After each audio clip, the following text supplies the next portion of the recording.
ஸ்ரீ ரமண அருளமுத விளக்கம். இன்ப துன்பங்கள் வெறும் நினைப்புத்தான். ரமணர் சொன்ன கதையும் அதன் தத்துவ விளக்கமும். ரமணர்: சுகதுட்டம் மனோவிருத்தி. உலகத்தில நடக்கிறதுக்கும் அதுக்கும் சம்பந்தமில்ல. பக்தர்: எப்படி? ரமணர்: 2 இளம் பிரம்மச்சாரி தெற்கிலே கிராமத்துல இருந்தாளாம். நல்லா சாஸ்திரங்களை படிச்சு நிறைய சம்பாதிச்சு கஷ்டப்படுற குடும்பத்தை முன்னேத்தணும்னு பெத்தவாக்கிட்டே சொல்லிட்டு காசிக்கு போனா. போற வழியிலேயே ஒருத்தன் காலமாகிட்டான். மத்தவன் தனியா போய் சேர்ந்தான். போய் கொஞ்ச காலத்திலேயே நல்ல பேர் எடுத்தான். நல்லா சம்பாதிச்சான். இன்னும் சம்பாதிச்சிட்டு ஊருக்கு போவோன்னு நினைச்சான். அப்போ காசிக்கு வந்த யாத்ரிகர் ஒருத்தர் ஊருக்கு திரும்ப கிளம்பினார். அவர் இவா ஊர் வழியா போறார்னு தெரிஞ்சுகொண்டு அவர்கிட்ட தன்னோட பெத்தவாட பார்த்து தான் நல்லா இருக்கிறதாகவும் நல்லா சம்பாதித்து கொண்டு இருக்கிறதாகவும் இன்னும் கொஞ்ச நாள்ல ஊருக்கு வரதாகவும் சொல்லி அப்படியே செத்துப்போனவனோட பெற்றோர்கள்கிட்டையும் அவன் காலமான தகவலையும் சொன்னான். அந்த யாத்ரிகரும் அவனோட ஊருக்கு போய் பெத்தவாக்கிட்டே தகவலை சொன்னார். ஆனா 2 பேர் பெயரையும் மாத்தி சொல்லிட்டார். அதனால உயிரோட இருக்கிறவனோட பெத்தவா ரொம்ப துக்கப்பட்டா, செத்தவனோட பெத்தவா ரொம்ப சந்தோஷப்பட்டா. அதனால சுகதுக்கத்துக்கும் இங்கே நடக்கிறதுக்கும் சம்பந்தம் இல்லை, அது மனோவிருத்திதான். உபதேச விளக்கம். பகவான் ரமணரின் இந்த உபதேசத்தை பற்றி தன் குருவிடம் வினவி விளக்கம் பெறுகிறாள் ஒரு மாணவி. குருவே, வணங்குகிறேன். பகவான் ரமணர் சொன்ன மேற்கண்ட காசி யாத்திரை கதை என்னை மிகவும் ஆழ்ந்து சிந்திக்க வைக்கிறது. ஒரு சின்ன தகவல் பிழையால் எவ்வளவு பெரிய முரண்பாடு நடந்துவிட்டது பாருங்கள். உயிரோடு இருப்பவனின் பெற்றோர் தம் மகன் செத்துவிட்டான் என்று நினைத்து தலையில் அடித்து கொண்டு அழுகிறார்கள். ஆனால் நிஜமாகவே செத்து போனவனின் பெற்றோரோ தம் மகன் காசியில் பெரிய ஆளாக இருக்கிறான் என்று சந்தோஷப்பட்டு கொண்டிருக்கிறார்கள். இந்த கதையை படித்துவிட்டு பொதுவாக பலரும் பெறக்கூடிய பாடம் என்னவென்றால், எந்த தகவலாக இருந்தாலும் நன்றாக விசாரித்து உறுதிப்படுத்திக் கொள்ள வேண்டும் என்பதாகத்தான் இருக்கும். ஆனால் பகவான் ரமணரோ இந்த கதையிலிருந்து வேறொரு தத்துவத்தை போதிக்கிறார். அதுதான் எனக்கு புதுமையாக இருக்கிறது குருவே. ஆசிர்வாதம் வண்டார்குழலி. நீ சொல்வது மாயையில் சிக்கியிருப்பவர்கள் பெறுகின்ற பாடம். ஆனால் ரமணர் சொல்வதோ மாயையை கடந்து போக நினைப்பவர்கள் பெற வேண்டிய பாடம். ரமணர் இந்த கதையின் மூலம் மனிதகுலத்தின் மிகப்பெரிய மாயையின் முகத்திரையை கிழித்திருக்கிறார். அந்த பெற்றோர் இருவரின் அழுகைக்கும் சந்தோஷத்திற்கும் நிஜமாகவே எந்த காரணமும் அங்கே இல்லை. ரமணர் இதைத்தான் சுகதுக்கம் மனோவிருத்தி, ப்ரொஜெக்ஷன் ஆஃப் த மைண்ட், உலகத்தில் நடக்கிறதுக்கும் அதுக்கும் சம்பந்தமில்லை என்று ஒற்றை வரியில் சொல்கிறார். இதுதான் குருவே எனக்கு குழப்பமாக இருக்கிறது. உலகத்தில் நடப்பதற்கும் என் துக்கத்திற்கும் எப்படி சம்பந்தமில்லாமல் போகும்? என் கண் முன்னே எனக்கு பிடித்தமான ஒரு பொருள் உடைந்தால் எனக்கு வலிக்குமே. நான் கஷ்டப்பட்டு வாங்கிய வண்டி விபத்துக்குள்ளானால் நான் அழத்தானே செய்வேன். நடந்த நிகழ்வுதானே இதற்கு காரணம். நீ சொல்வது மேலோட்டமான பார்வை வண்டார்குழலி. நீ சொன்ன அதே உதாரணத்தையே எடுத்துக்கொள்வோம். தெருவில் உன் பார்வைக்கு சற்று தூரத்தில் ஒரு புதிய மகிழ்வுந்து விபத்துக்குள்ளாகி நிற்கிறது. நீ அதை கடந்து செல்கிறாய். அடடா, வண்டி அடிபட்டு விட்டதே, பாவம், யாருடைய காரோ என்று ஒரு நொடி பரிதாபப்படுவாய். அடுத்த நொடி உன் வேலையை பார்க்க போய்விடுவாய். அங்கே உனக்கு துக்கம் வரவில்லை.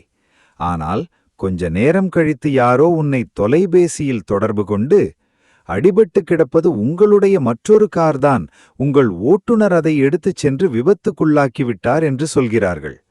இப்போது உனக்கு என்ன ஆகும்? ஐயையோ, என் காரா என்று பதறுவேன், துக்கப்படுவேன், நெஞ்சு வலிக்கும் குருவே. கவனி, கார் அடிபட்டது காலையில். அப்போது உனக்கு துக்கம் வரவில்லை. எப்போது உனக்கு துக்கம் வந்தது? அது என்னுடையது என்ற தகவல் உன் மூளைக்கு எப்போது வந்ததோ அந்த வினாடியில்தான் துக்கம் பிறந்தது.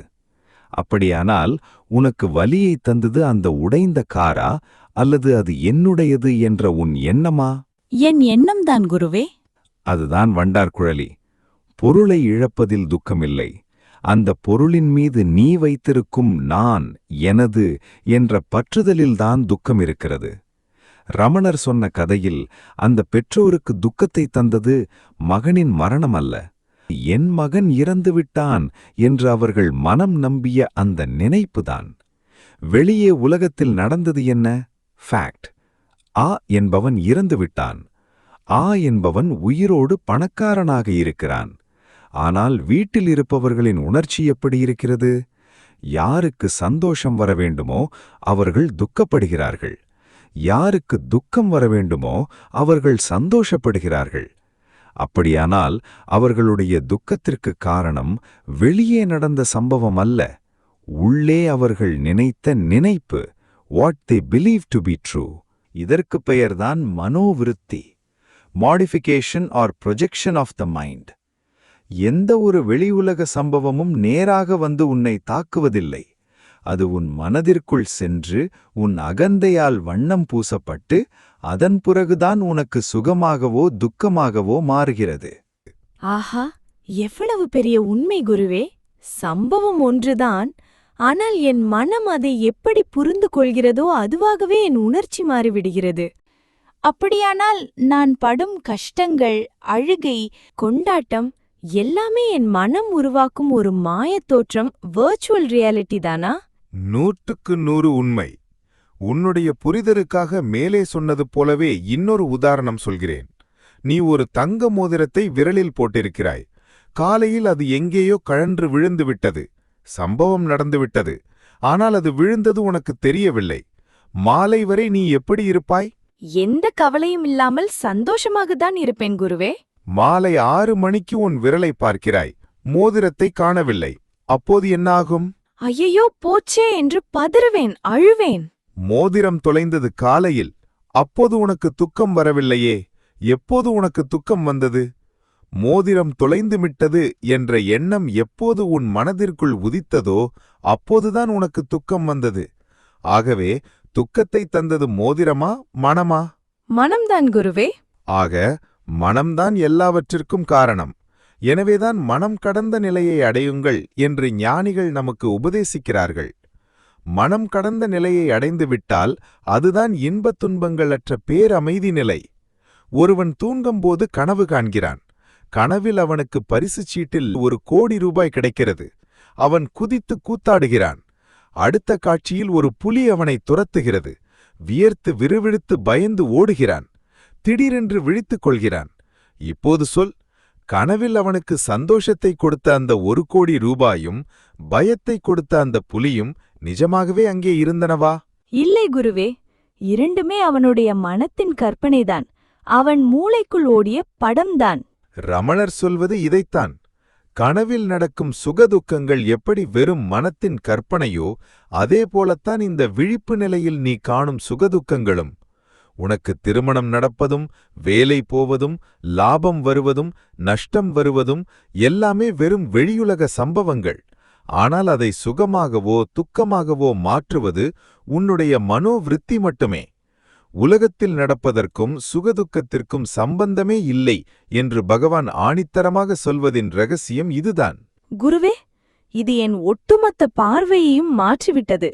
வெளியில் நடப்பது எதுவும் என்னை பாதிப்பதில்லை, அதைப் பற்றி நான் என்ன நினைக்கிறேன் என்பதுதான் என்னை பாதிக்கிறது என்று தெள்ளத் தெளிவாக புரிகிறது. ஆனால் குருவே, அப்படிப்பட்ட மனத்தின் நினைப்பை, மனோவிருத்தியை நாம் எப்படி தடுப்பது?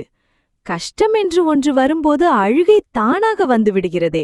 அழுகை வருகிறது என்றால் அங்கே நான் பாதிக்கப்பட்டு விட்டேன் என்ற அகந்தை விழித்துக் கொண்டது என்று அர்த்தம்.